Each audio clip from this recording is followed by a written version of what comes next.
прямом эфире «Чеченской вести» я, Рамзан Абуев, и мои коллеги-журналисты готовы поделиться с наиболее значимыми событиями. Ассаламу алейкум. Чем запомнится среда, 8 октября. Бренд номер 1. Производственная линия оснащена современным турецким оборудованием ЕМА, позволяющим выпускать до 50 тонн шоколада в месяц. Это обеспечит стабильное производство и высочайшее качество. Рамзан Кадыров принял участие в открытии шоколадной фабрики «Марзо». Время героев.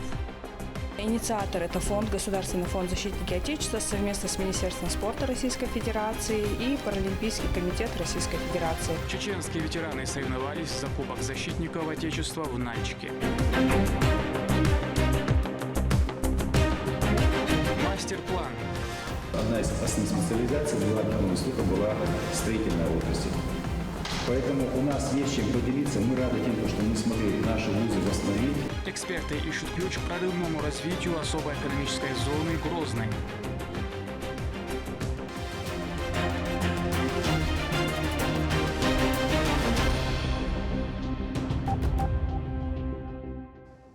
Натуральные ингредиенты, вековые традиции гостеприимства и современный вкус. Рамзан Кадыров принял участие в торжественной церемонии открытия шоколадной фабрики «Марзо». Глава высоко оценил технологичность нового производства.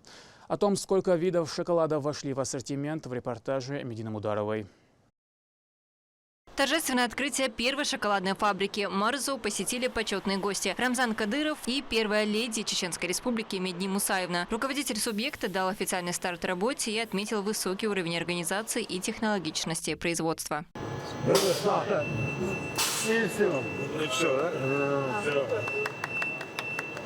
Проект создает более 50 рабочих мест и открывает новые возможности для развития кондитерской отрасли в регионе. В дальнейшем предприятие планирует выпуск сезонных коллекций и подарочных наборов к праздникам. Производители делают ставку на использование только натуральных ингредиентов.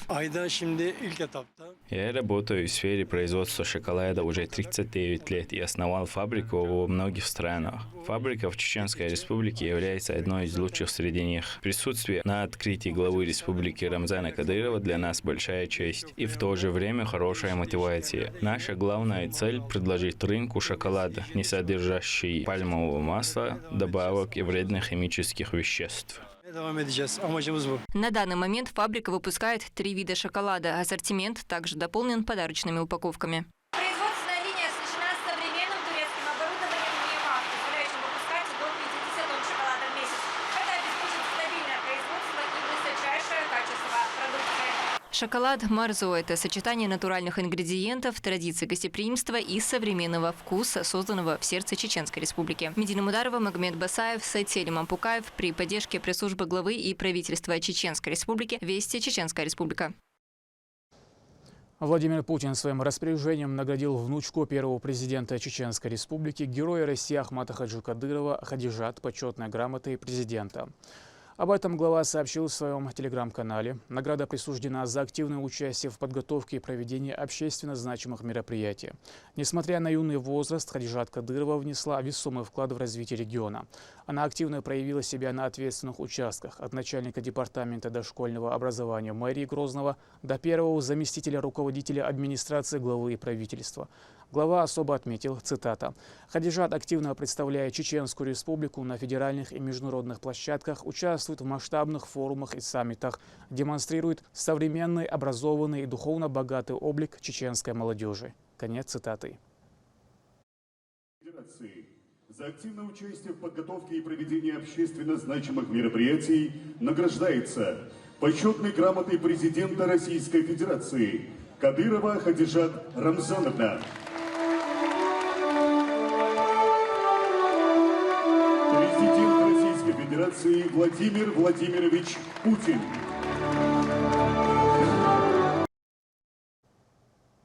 Председатель правительства Магомед Даудов обсудил на совещании ход строительства аэропорта Грозный-Северный имени Ахмата Хаджи Кадырова. В совещании приняли участие депутат Государственной Думы Адам Делимханов и представители профильных министерств. Ключевыми вопросами обсуждения стали текущий этап возведения аэровокзального комплекса и соблюдение сроков реализации проекта. Отметили, что запуск терминала позволит значительно повысить пассажиропоток и вывести качество обслуживания на новый уровень. По итогам встречи даны конкретные поручения для оптимизации и координации работ. Всего 3 мл крови достаточно, чтобы спасти жизнь человеку. Именно столько необходимо сдать для включения в федеральный регистр доноров. Трансплантация костного мозга – единственный способ лечения множества онкологических, гематологических и генетических заболеваний. Сама процедура забора материала проста и безболезненна. О том, сколько человек уже стали донорами крови и костного мозга, в репортаже Магомеда Азиева. Октябрь месяц принес республике немало ярких моментов и впечатлений. В честь 207-летия города Грозный в столичной станции переливания крови организована масштабная донорская акция, направленная на популяризацию среди молодежи, регулярного посещения и сдачи клеток костного мозга и крови. Призываем нашу молодежь, чтобы они активно стали донорами, а также донорами костного мозга, потому что это нам очень необходимо, тем более в нашей республике. Есть такие элементарные дети, которые болеют лейкозом. Данная акция реализуется при поддержке Министерства здравоохранения Чеченской Республики, а также Российского Красного Креста. В данной акции участвуют более 100 волонтеров-медиков, а также волонтеры Красного Креста. Мы планируем на сегодняшнюю акцию привлечь около 300 доноров. В рамках мероприятия был организован мастер-класс по оказанию первой помощи. Здесь же накрыли столы с закусками, чтобы ребята могли подкрепиться перед сдачей, а на улице расположились группы, участвовавшие в интерактивных играх. Сдать кровь может любой желающий, при условии, что у него нет никаких временных или хронических заболеваний. Перед началом проводится обследование группы крови, роста и веса человека. Учитывается даже наличие недавних прививок. При себе из документов требуется только паспорт. Первое оформление сильно упрощает дальнейшее посещение объекта. На месте предоставляется выбор донорства, цельной крови или же ее компонентов. При первой сдаче берут минимальное количество, в объеме около 300 мл. По состоянию на 1 октября уже более 10 тысяч жителей Чеченской Республики совершили свыше 15 тысяч донаций крови. Мы заготовили свыше 9 тысяч литров цельной донорской крови. У нас хорошие показатели участия в донорском движении именно молодежи, различных ведомств, организаций. Безусловно, люди сдают материалы с пониманием того, что в мире есть уйма больных людей. И в любой момент такой же донор может понадобиться и им. Они глубоко верят, что этот вклад прежде всего будет цениться Всевышним, но ко всему. О положительном влиянии этого действия для самого донора многие не подозревают. Донорство крови – это классическая ситуация, когда все остаются только в плюсе. Вы помогаете людям, которым ваша кровь жизненно необходима, а в ответ получаете профилактику для здоровья сердечно-сосудистой системы. Кровь обновляется, и при этом происходит разгрузка органов, а также стимуляция иммунитета. Многие приходят из-за сильной любви к маленьким детям, чтобы помочь им в их сложной ситуации. Одной из регулярных добродетелей является Фатима Халадова. Несмотря на свою занятость, она искренне болеет душой за таких больных и по мере возможностей старается, чтобы ее кровь могла помочь именно им. Регулярная сдача крови очень важна для людей нуждающихся, так как у нас их немало. Сегодня мы можем сдать кровь, а завтра это может спасти человеку жизнь.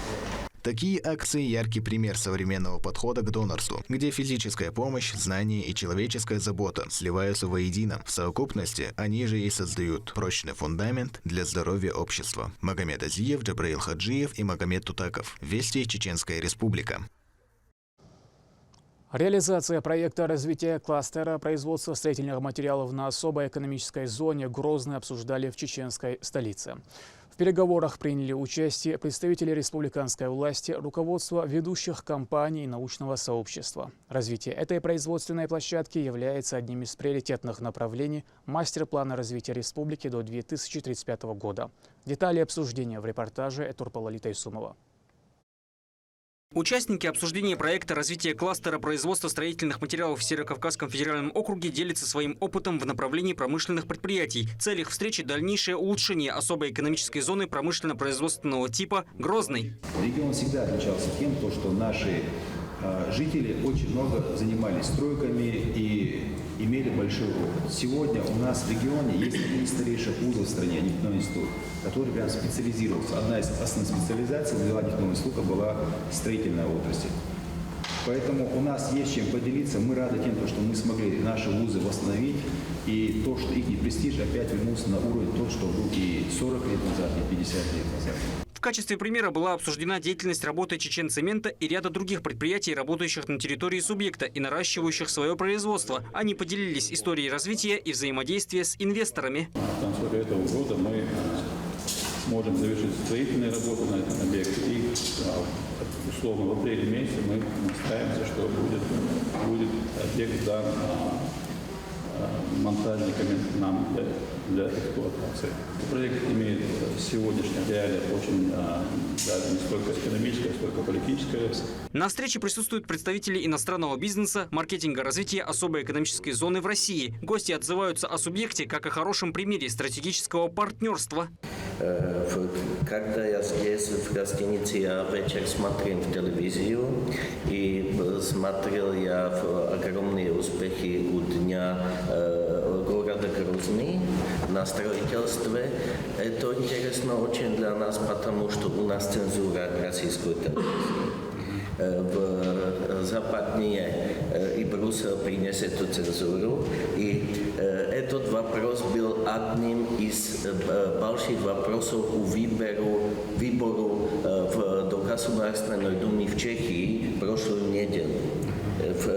Вопрос между представителями этих партий в Чехии, и до Государственной Думы выиграла эту страна Андрея Бабиша в Чехии. Развитие эффективной логистики также играет одну из ключевых ролей для производственных возможностей субъекта. Текущий мастер-план развития Чеченской Республики рассчитан до 2035 года. Наш регион уже стал центром инновационных и промышленных решений.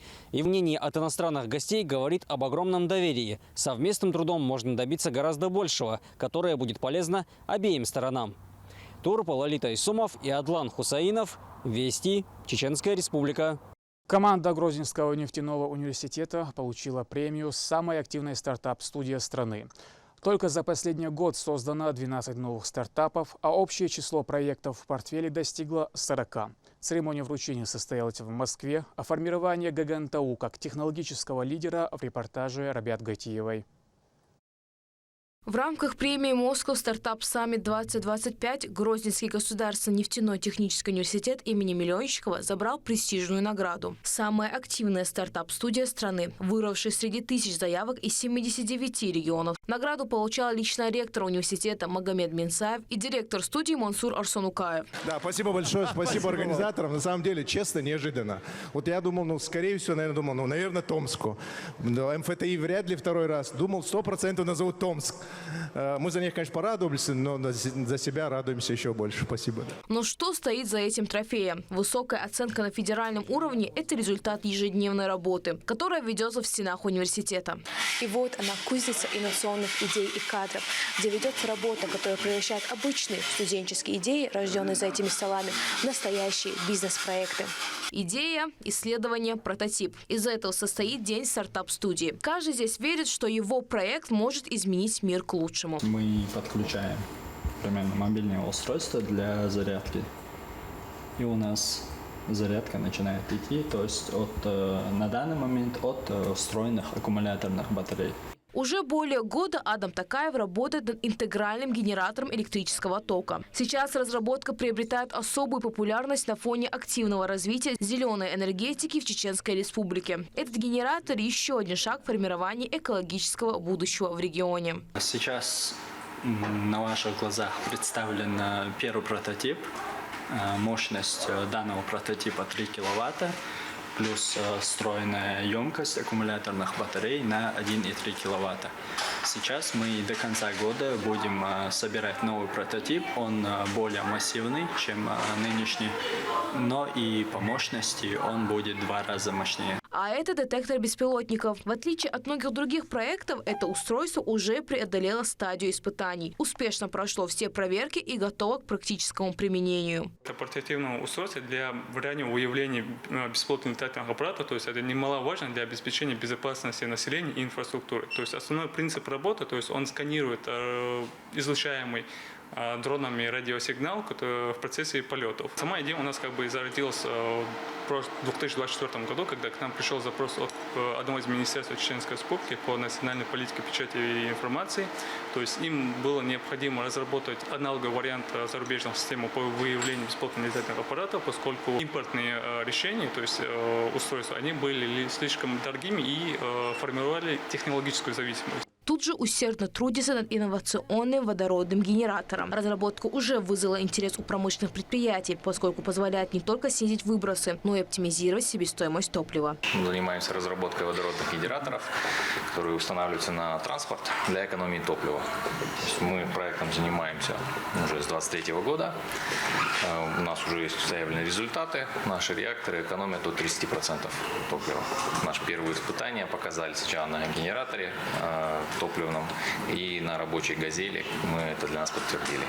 Сейчас дорабатываем электронику, наращиваем производство и будем уже выходить на рынок. И это лишь часть проектов, которые уже сегодня выходят за стену университета, становясь реальным вкладом в экономику страны. Секрет успеха – особая экосистема, где студентам предоставляют все возможности для реализации своих способностей. Мы работаем в рамках федеральных проектов, и федеральные проекты ставят показатели эффективности для всех студий. Так вот, мы выполняем все эти, даже перевыполняем все эти показатели из года в год. То есть не было еще ни одного года с начала реализации этой программы, когда мы бы не выполнили показатели или даже не перевыполнили.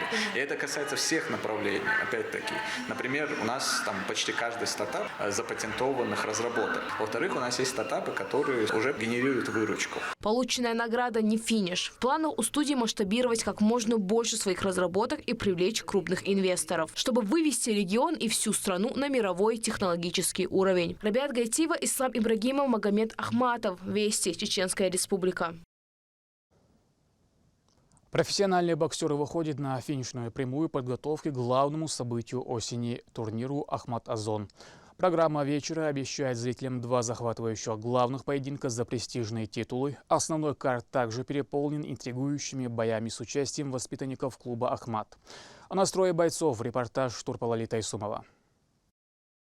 Более 10 боев ожидается в ходе турнира «Ахмат Озон» на ринге спортхолла «Колизей». Это главный турнир осени с участием топовых российских и зарубежных боксеров. Наша съемочная группа посетила одну из открытых тренировок.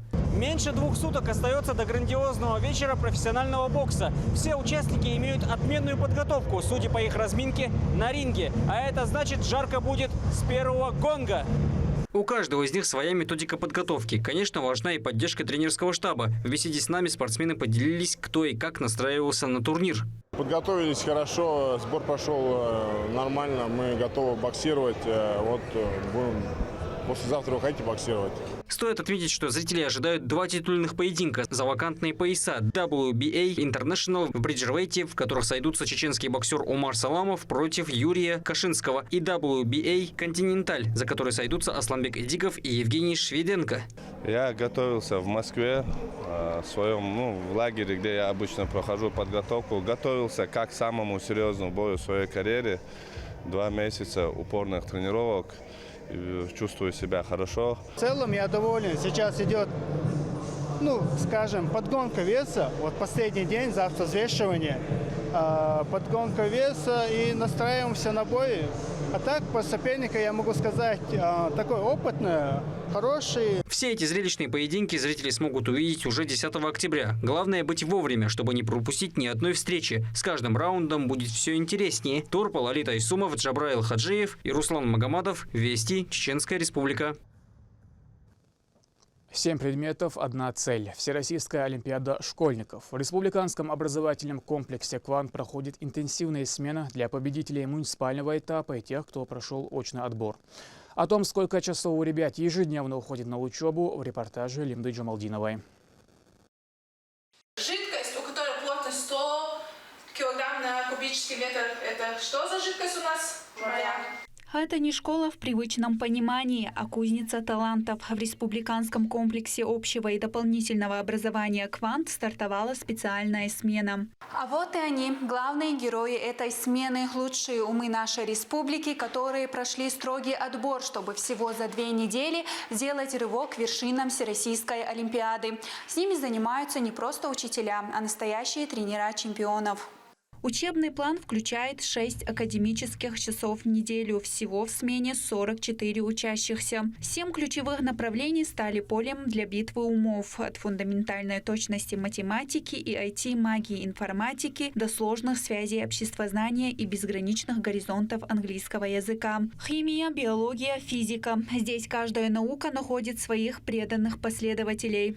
Мне нравится физика своими опытами, своей точностью, теориями, правилами и прочими. Мне нравится решать по ней задачи, которые чаще всего бывают очень сложными, а бывают и очень простыми.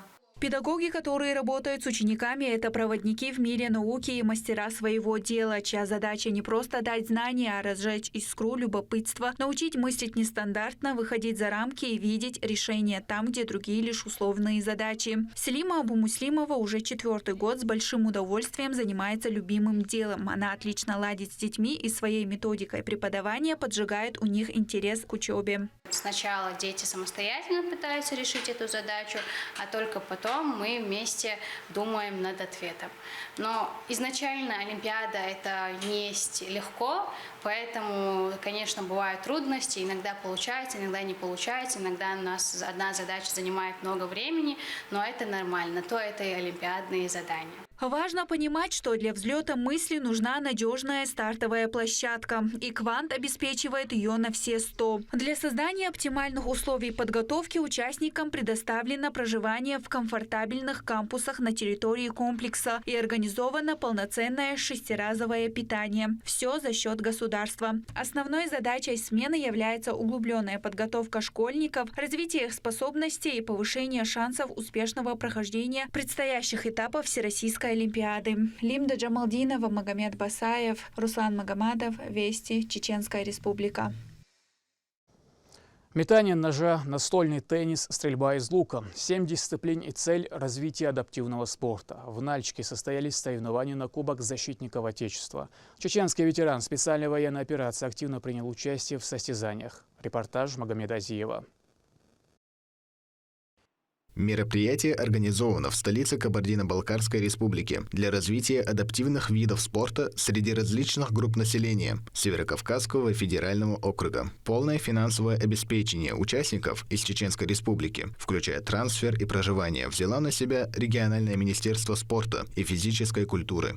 Инициатор – это фонд, Государственный фонд «Защитники Отечества» совместно с Министерством спорта Российской Федерации и Паралимпийский комитет Российской Федерации. Вот, они все организаторы этого мероприятия. Этот кубок очень известен, так как он уже идет не первый год. И, как я говорила, это не первые соревнования, в которых мы участвуем. Допустим, в Сочи, Сириусе мы участвовали в ноябре прошлого года и заняли призовое место. В Ставрополе был также в прошлом году, также мы заняли призовое место. В основных таких центральных регионах проходит этот кубок. Мы очень сильно надеемся, что в следующем году этот кубок пройдет в Чеченской Республике. От Чеченской Республики выступили Джабраил Гидаев и Ильяс Салтаев. Оба являются ветеранами боевых действий, которые после возвращения с зоны проведения специальной военной операции успешно реализовали себя в профессиональной карьере и по сей день практикуют свои способности и навыки на таких соревнованиях. Как заявляют мужчины, начало сложного пути к пьедесталу, очередная милость от Всевышнего. Изначально, цик Туамбелчул, как доброволец, Красноярский замдиректор, клининговая компания Болбешорса, так цик изначально Туамбелчи, цик Болгар Давелца, как доброволец, что цик варнистелер, так цик Мариуполя, зачистки штурмяшт, как бэк, лазорный. Учитывая свое состояние, мужчина долго думал, чем же ему заняться после возвращения домой, ведь травмы значительно усложняют жизнь. Нежданным образом ему подвернулся шанс испытать себя на соревнованиях по сидячей стрельбе из лука, где он вошел в число лучших и занял 3-е место. Важно отметить, что за время, проведенное на фронте, он был удостоен ордена Жукова и Героя СВО. После долгой реабилитации уже полный чек фонд защитника Отечества, протез, выплату, удостоверение, психологические поддержки, так уже адаптировалась инвел чулта предложить на дохар Ставрополе Уарса локера держать бинауч цигуан дохар третий метка карнистели цигар да Сириусе дан цигар третий метка карнистели йохенц духаёч Челябинске дан цигар да первый метка. История Ильяса Салтаева не менее интересна. На международных соревнованиях он участвует в дисциплине пулевая стрельба. До того, как уехать на зону проведения специальной военной операции, мужчина был инструктором в Российском университете спецназа имени Владимира Путина. Сейчас же он на пенсии. Важно отметить и его профессиональные заслуги. На всемирном соревновании по стрельбе в 2015 году он уверенно занял первое место, став чемпионом мира. К тому же в свое время был удостоен ордена Кадырова. Конечно, всегда победа за нами была. Еще я был в команде чемпионов, которые выиграли в Иордании в 2015 году. Чемпионат мира выиграли. А так это не впервые, как всегда. Ну, если это что-то новое, поедем, посмотрим, что там мы выиграем. Лазер это типа мне как детский получается. Надеемся, в следующий раз будет с боевого оружия. Продолжались соревнования 3 дня. К сожалению, в этот раз Ильясу Салтаеву не удалось стать призером. На каждом этапе нашим спортсменам противостояли опытные соперники, что делало спортивную борьбу напряженной и бескомпромиссной. Джабраил стал 3-м в своей дисциплине. И на этом, как он заявляет, не собирается останавливаться. Очередная победа стала доказательством его упорных тренировок и развития как стрелка. Кубок это как бы дает мотивацию и как бы стимул жизни, помогает. Эти соревнования стали очередным испытанием на их пути, которые раскрыли их слабые места и возможные ошибки. В будущем они будут знать, по какой траектории нужно двигаться и как лучше тренироваться. В завершение хочется отметить, что Джабраил и Ильяс оба являются выдающимися личностями, олицетворяющие настоящее мужество и пример того, как желание и старание могут возвести любого человека на пьедестал почета. Магомед Азиев, Шансудин Джабраилов и Руслан Магомадов. Вести, Чеченская Республика. На этом пока все. Много интересного контента смотрите на аккаунте Албайнаха в социальных платформах.